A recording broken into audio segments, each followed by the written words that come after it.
এর হিয়ারিং নিয়ে এবার বড়সড় আপডেট দিয়েছে নির্বাচন কমিশন। হ্যাঁ বন্ধুরা, এবার যদি এই ডকুমেন্টসটি আপনি দেখান হিয়ারিংয়ের সময়তে, তাহলে এই ডকুমেন্টটি আর কোনোভাবে অ্যাকসেপ্ট করবে না নির্বাচন কমিশন। যদিও এই ডকুমেন্টসটি 13টি ডকুমেন্টসের মধ্যে একটি ডকুমেন্টসই ছিল, অর্থাৎ নির্বাচন কমিশন যে 13টি ডকুমেন্টসের কথা বলেছিল দেওয়ার সময় হিয়ারিংয়ের সময়তে, সো 13টি ডকুমেন্টসের মধ্যে এইটাও কিন্তু একটি ডকুমেন্টস ছিল। তা সত্ত্বেও এই ডকুমেন্টসটিকে এবার সম্পূর্ণভাবে খারিজ করে দিয়েছে নির্বাচন কমিশন। এর আগে আপনারা কিন্তু অলরেডি জেনে গেছেন যে জমির দলিল, কিন্তু আমরা অলরেডি একটা ভিডিও করেছি যে জমির দলিল যদি আপনি দেখান, সেটা 1995 সালের হোক, 1980 সালের হোক, যাই হোক, জমির দলিল দিয়েও আপনি নিজেকে ভারতীয় নাগরিক প্রমাণ করতে পারবেন না। অর্থাৎ আপনি যদি শুধুমাত্র জমির দলিল নিয়ে যান আপনি হিয়ারিংয়ের সময়তে, তাহলে সেই জমির দলিল কিন্তু অ্যাকসেপ্ট করবে না। অর্থাৎ জমির দলিল নিয়ে আপনি হিয়ারিংয়ে গেলেন, তাহলে সেক্ষেত্রে কিন্তু আপনাদের হিয়ারিংটাকে, অর্থাৎ আপনাদের ডকুমেন্টসটাকে অ্যাকসেপ্টই করবে না নির্বাচন কমিশন। তো সেক্ষেত্রে কী হবে, আপনাদের নাম যদি জমির দলিল ছাড়া অন্য কোনো কিছু আপনাদের নাম না থাকে, যদি না থাকে, তাহলে আপনাদের নাম ফাইনাল ভোটার লিস্টে আসবেই না। তো এবার কোন ডকুমেন্টস বাতিল করলো নির্বাচন কমিশন এবং কী কারণেই বা বাতিল করা হয়েছে।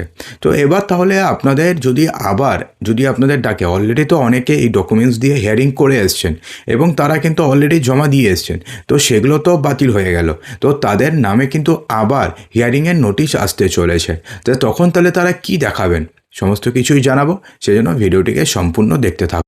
এসআইআর শুনানিতে ডাক পাওয়ার পরে প্রমাণপত্র হিসাবে ডোমিসাইল সার্টিফিকেট জমা দিয়েছেন বহু ভোটার। সেই সব শংসাপত্র আর প্রামাণ্য নথি বলে গ্রহণযোগ্য হবে না। ইতিমধ্যে নির্বাচন কমিশন ক্লিয়ারলি বলে দিয়েছে যে যদি আপনাদের কাছে ডোমিসাইল সার্টিফিকেট থাকে, সেই ডোমিসাইল সার্টিফিকেট আর প্রামাণ্য নথি হিসাবে গ্রহণযোগ্য হবে না। খসড়া ভোটার তালিকা প্রকাশের পরে 2002 সালের ভোটার তালিকায় নিজের বা আত্মীয়র নাম না থাকা নো ম্যাপ ভোটারদের শুনানির নোটিশ পাঠিয়েছিল কমিশন। বলা হয়েছিল যে কমিশনের নির্ধারিত যে 13টি নথি রয়েছে, তার মধ্যে যে কোনো একটি নথি জমা দিয়ে নিজেকে ভারতীয় ভোটার হিসাবে প্রমাণ করতে হবে শুনানিতে ডাক পাওয়া সংশ্লিষ্ট ব্যক্তিকে। যে 13টি নথি রয়েছে, সেই 13টি নথির মধ্যে যে কোনো একটি নথি জমা করতে হবে তাদেরকে, এবং এই 13টি নথির মধ্যে ডোমিসাইল সার্টিফিকেটও ছিল। তো একটি নথি ছিল হচ্ছে রাজ্যের জারি করা স্থায়ী ঠিকানা বা বাসস্থান শংসাপত্র বা সংক্রান্ত শংসাপত্রকে মান্যতা দিয়েছিল কমিশন। এমনকি এই সার্টিফিকেট কোন আধিকারিক স্তরে ইস্যু করা হয় তা জানতে রাজ্যকে চিঠি দিয়েছিল মুখ্য নির্বাচনী আধিকারিকের দফতর। সেই চিঠির জবাবে রাজ্য জানিয়েছিল যে 1999 সালের আগে যে সমস্ত ডোমিসাইল সার্টিফিকেটগুলো ইস্যু করা হয়েছে, সেগুলো ইস্যু করা হতো জেলাশাসকের দফতর থেকে, অর্থাৎ জেলাশাসক সেই সমস্ত ডোমিসাইল সার্টিফিকেটগুলোকে ইস্যু করত। কিন্তু তারপর থেকে এই শংসাপত্র ইস্যু করেন এডিএম, অর্থাৎ অতিরিক্ত জেলা শাসক এবং মহকুমা শাসক বা এসডিও, যারা এসআইআরে ইআরওর দায়িত্ব বর্তমানে পালন করছেন। দেখুন, রাজ্যের তরফে এই চিঠি পাওয়ার পরে এবার ডোমিসাইল সার্টিফিকেট গ্রহণযোগ্য হবে কিনা তা জানতে চেয়ে দিল্লিতে নির্বাচন কমিশনের কাছে চিঠি পাঠিয়েছিল সিই অফিস, অর্থাৎ রাজ্যের সিই অফিস। সূত্রের খবর, সেই চিঠির পরিপ্রেক্ষিতে নির্বাচন কমিশন এবার সিদ্ধান্ত নিয়েছে যে ডোমিসাইল সার্টিফিকেট এক্ষেত্রে প্রমাণ্য নথি হিসাবে কোনোভাবেই গ্রহণযোগ্য হবে না। অর্থাৎ সেক্ষেত্রে আপনি যদি ডোমিসাইল সার্টিফিকেট দেখান, তাহলে সেক্ষেত্রে সেই ডোমিসাইল সার্টিফিকেট যদি এডিএম ইস্যু করে থাকে অথবা যদি এসডিও ইস্যু করে থাকে, যারা বর্তমানে এসআইআরে ইআরওর কাজ করছেন, তাহলে সেক্ষেত্রে সেই সমস্ত ডোমিসাইল সার্টিফিকেট আর কোনোভাবে অ্যাকসেপ্ট হবে না। কিন্তু কমিশনের যুক্তি রাজ্যের জারি করা স্থায়ী ঠিকানা বা বাসস্থান সংক্রান্ত শংসাপত্র বোঝাতে যা বোঝায়, ডোমিসাইল সার্টিফিকেট কিন্তু সেটা নয়। ফলে এক্ষেত্রে তা গ্রহণযোগ্য নথি বলে গণ্য হতে পারে না।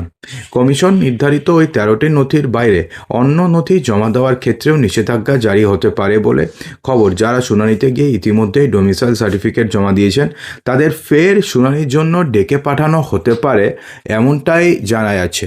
অর্থাৎ সেক্ষেত্রে ধরুন আপনারা যদি ইতিমধ্যে আপনাদের এসআইআর হিয়ারিং হয়ে থাকে, দেখুন এসআইআর হিয়ারিং তো কয়েকটি ধাপে হচ্ছে।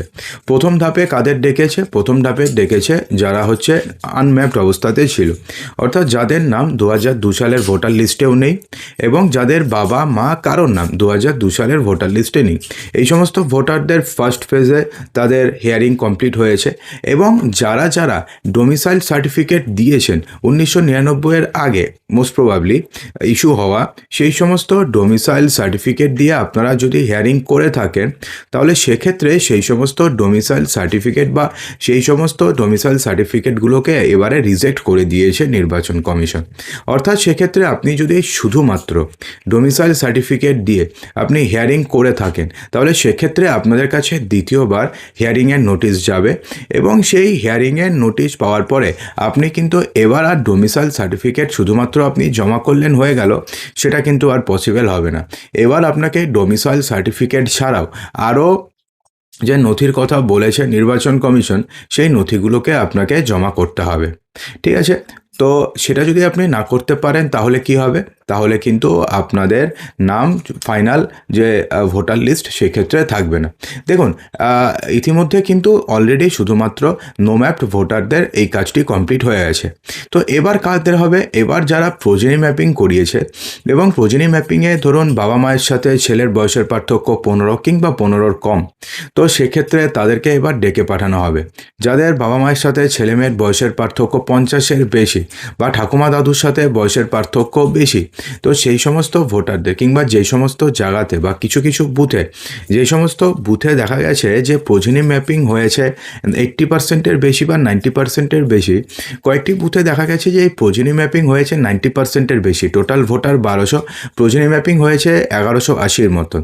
তো সেই সমস্ত জায়গাতে ভোটারদের কাছে কিন্তু এবারে হিয়ারিংয়ের নোটিশ যেতে পারে এবং যারা যারা প্রোজেনি ম্যাপিং করিয়েছেন, যাদের বাবা মায়ের সাথে বয়সের পার্থক্য কম রয়েছে অথবা ধরুন বাবার নামে ভুল রয়েছে, ধরুন ছোটোখাটো যে ভুলগুলো সেগুলো কিন্তু কারেকশন বিএলওরাই অলরেডি গিয়ে করে এসছেন।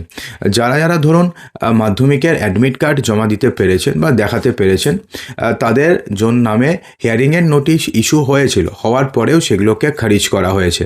অথবা যাদের নামে হিয়ারিংয়ের নোটিশ ইস্যু হয়েছিল, যাদের বাড়িতে হিয়ারিংয়ের নোটিশ পৌঁছে পর্যন্ত গিয়েছিল, তাদেরকে আর হিয়ারিংয়ে যেতে হবে না এমনটা কিন্তু বিএলওরা গিয়ে বলে এসেছিল এবং তাদের কাছ থেকে শুধুমাত্র একটি ডকুমেন্টস, সেটা হচ্ছে মাধ্যমিকের অ্যাডমিট কার্ড কেউ যদি দেখাতে পেরেছেন এবং সেক্ষেত্রে যদি সমস্ত কিছু ঠিকঠাক থাকে তাহলে সেক্ষেত্রে আর তাদেরকে হিয়ারিংয়ের জন্য ডাকা হচ্ছে না। কিন্তু যারা যারা কিছু দেখাতে পারছেন না তাদের কিন্তু হিয়ারিংয়ের নোটিশ গেছে এবং তাদেরকে তখন যে 11টি ডকুমেন্টস এবং পশ্চিমবঙ্গের ক্ষেত্রে 13টি আধার কার্ড সহ, সো 13টি ডকুমেন্টসের মধ্যে যে কোনো একটি ডকুমেন্টস দেখাতে হচ্ছে। তো এবার যারা যারা জমির দলিল নিয়ে প্রশ্ন করেছেন যে জমির দলিল আমার আছে 1995-এর আগের বা 1980 সালের, তো সেক্ষেত্রে সেই জমির দলিল দিয়ে কি আপনি নিজেকে ভারতীয় নাগরিক প্রমাণ করতে পারবেন? তো সেক্ষেত্রে নির্বাচন কমিশন এক্ষেত্রেও বলে দিয়েছে যে জমির দলিল দিয়ে কিন্তু আপনি কোনোভাবে নিজেকে ভারতীয় নাগরিক হিসাবে প্রমাণ করতে পারবেন না।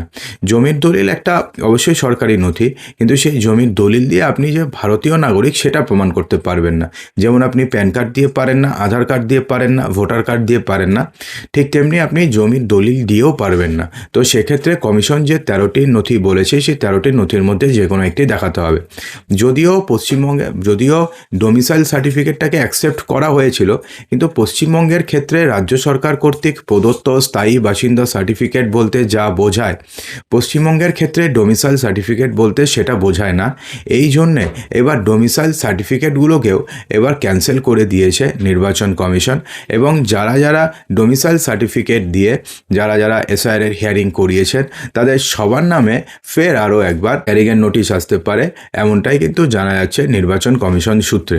অর্থাৎ সেক্ষেত্রে আপনাকে ফের আরও একবার আপনাকে হিয়ারিংয়ে যেতে হবে এবং এবার আপনাকে আর ডোমিসাইল সার্টিফিকেট দিলে হবে না, আপনাকে অন্য যে আরও ডকুমেন্টসগুলো রয়েছে, যেমন ধরুন মাধ্যমিকের মার্কশিট কিংবা উচ্চ মাধ্যমিকের মার্কশিট বা সার্টিফিকেট বা ধরুন পাসপোর্ট কিংবা বার্থ সার্টিফিকেট, এগুলোর মধ্যে যে কোনো একটি ডকুমেন্টস এবার আপনাকে জমা দিতে হবে। সেটা আবার দিতে হবে আপনাদের এজ ওয়াইজ। যদি আপনাদের এজ 1987-এর আগে জন্ম হয় তাহলে সেক্ষেত্রে শুধুমাত্র একটি দেবেন আপনার, শুধুমাত্র। যদি আপনার জন্ম 1987 থেকে 2004 সালের মধ্যে হয় তাহলে আপনার এবং আপনার বাবার অথবা আপনার মায়ের এবং আপনার জন্ম যদি 2004 সালের পরে হয় তাহলে সেক্ষেত্রে আপনার বাবার এবং আপনার মায়ের এবং আপনার বাবা অথবা মায়ের মধ্যে যে কোনো একজন যদি ভারতীয় নাগরিক না হন তাহলে সেক্ষেত্রে সেই সময়কালে অর্থাৎ আপনাদের জন্মের সময়কালে তাদের একটা বৈধ পাসপোর্ট এবং ভিসা দেখাতে হবে। তো বন্ধুরা, আশা করব সমস্ত প্রশ্নের উত্তর দিতে পেরেছি। এরপরে যদি আপনাদের মনে কোনো প্রশ্ন থাকে কমেন্ট বক্সে অবশ্যই জানাবেন।